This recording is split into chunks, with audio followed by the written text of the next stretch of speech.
This is Dr. Patrick Burnett. This quick tutorial is going to walk through Assignment 8.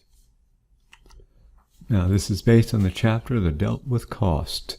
So you can see the questions are already kind of lined up for you, leaving blanks for answers. You don't have to use the worksheet that comes from the class website, but I'm trying to make it easy for you. So you've got this tab, the chapter 08, A8, assignment 8, and then you've also got one of the questions which required a little bit more work, and we'll talk about that one momentarily. But first question asks, which of these factors here shouldn't be taken into account when you're trying to determine costs?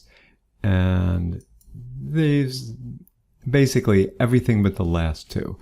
The last two, who is measuring the costs and whether they're inside or outside the organization. Costs should be a fairly objective measure. It's kind of like science. Science is science, so it shouldn't really matter who's doing the measuring or whether they're inside or outside the tent. A little bit of simple definitions right from the textbook. Here we have direct and indirect. And what would that be equal to? That would be equal to the full cost. And here you've got, when you take the total cost, divide it by the total number of units, that's kind of obviously your average cost per unit. And then the cost of the last unit delivered, or the most recent, or the next. You can always think of it as the last unit produced or the next one that you go in to produce, and that's called your marginal cost. Now, this next question is about a not-for-profit organization, and the first thing they want to do is they want to know if the manager of the whole place, if their salary is direct, indirect, or variable. Upper-level management is almost always considered indirect, so that one's fairly straightforward. But the second one might throw you. This one asks, okay, so we're running a not-for-profit. We either need somebody inside or outside the organization who manages our investing, because being a not-for-profit, we get lots of money from contributors, and we hold on to that money, we make some interest on it, and then we give it out in the form of grants, let's say. So hiring somebody to do that the investment is tempting to think of that person as an admin, although if you look at what the not-for-profit is all about, that investment is actually an important part of their basically routine business, because the only things that a not-for-profit like this do is they collect donations, they invest those donations to make money while they wait to give it out, and then they give it out. So anybody doing one of these three tasks, whether that person is directly working for the company or whether we're subcontracting it out, anyone involved with directly with these three tasks, you can think of them as direct. Now, speaking of direct and indirect, they have an even more involved example where you've got a bunch of grant-paid researchers working in 20 labs in a building.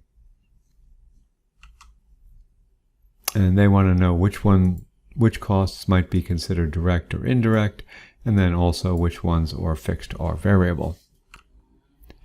Now, for direct costs, again, this is, you can debate these a lot of different ways, and that's why you have accountants and finance people.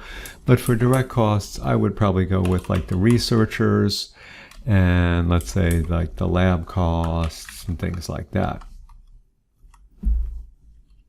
For your indirect costs, that would be your admin folks and maybe the building expenses and things like that.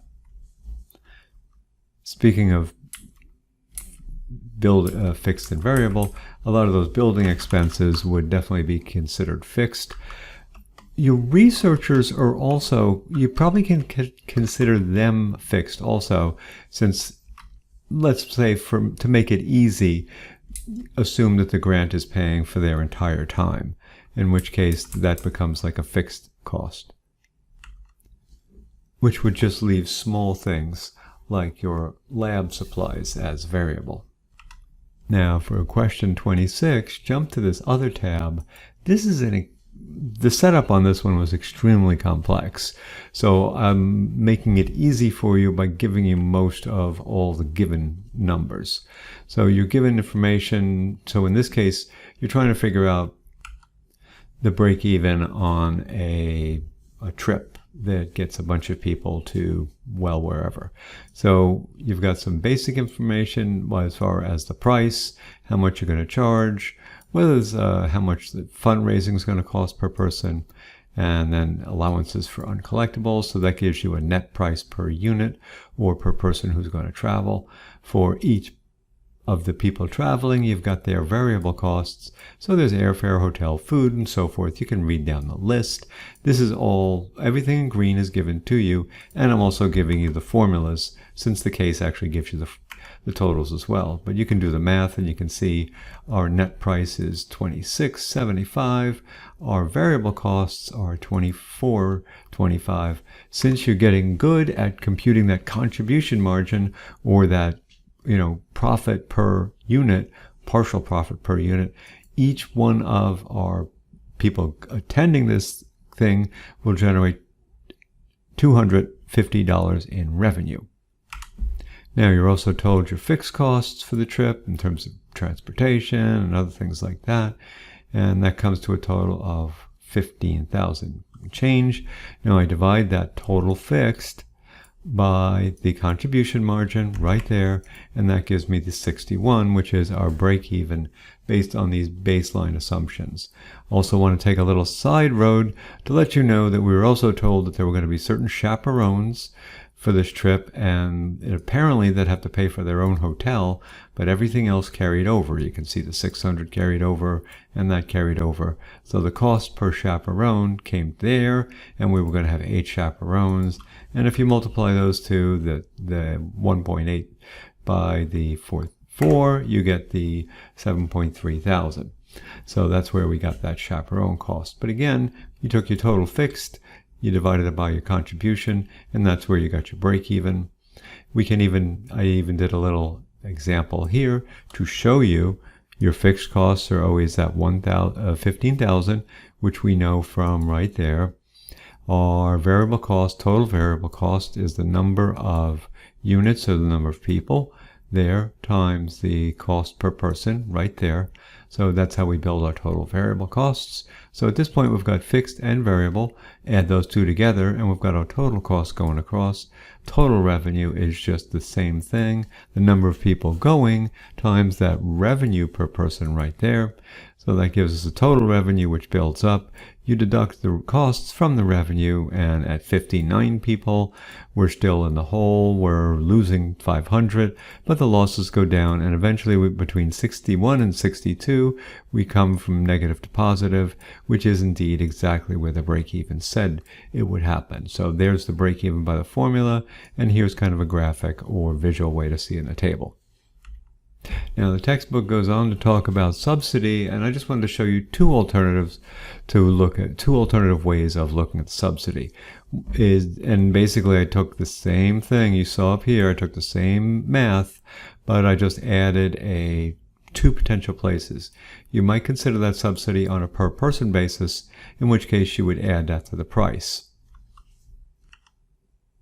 So here you might have everybody paying, let's say, just $2,000 of their own money, but maybe you're getting a subsidy of $700 for each person, so that you can see that your revenue would change there. So that's one way of playing with it. Another way of playing with it would just be to, reflect that if it was a lump sum subsidy, like one thing would be, there's a subsidy per person.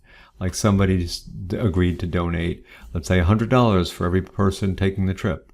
Or they might have just given you a lump sum. They might have said, here's just 10,000, go with however many people you need.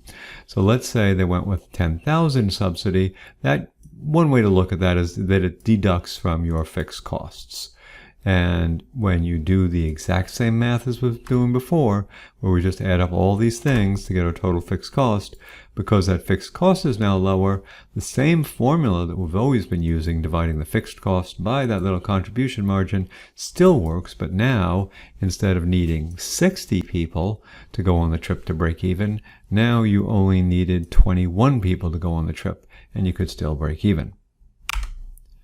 And again, the textbook certainly made it a lot more difficult to pour through the example to get at this, which is why I gave you everything in green, and you'll have that to start your own work if you want.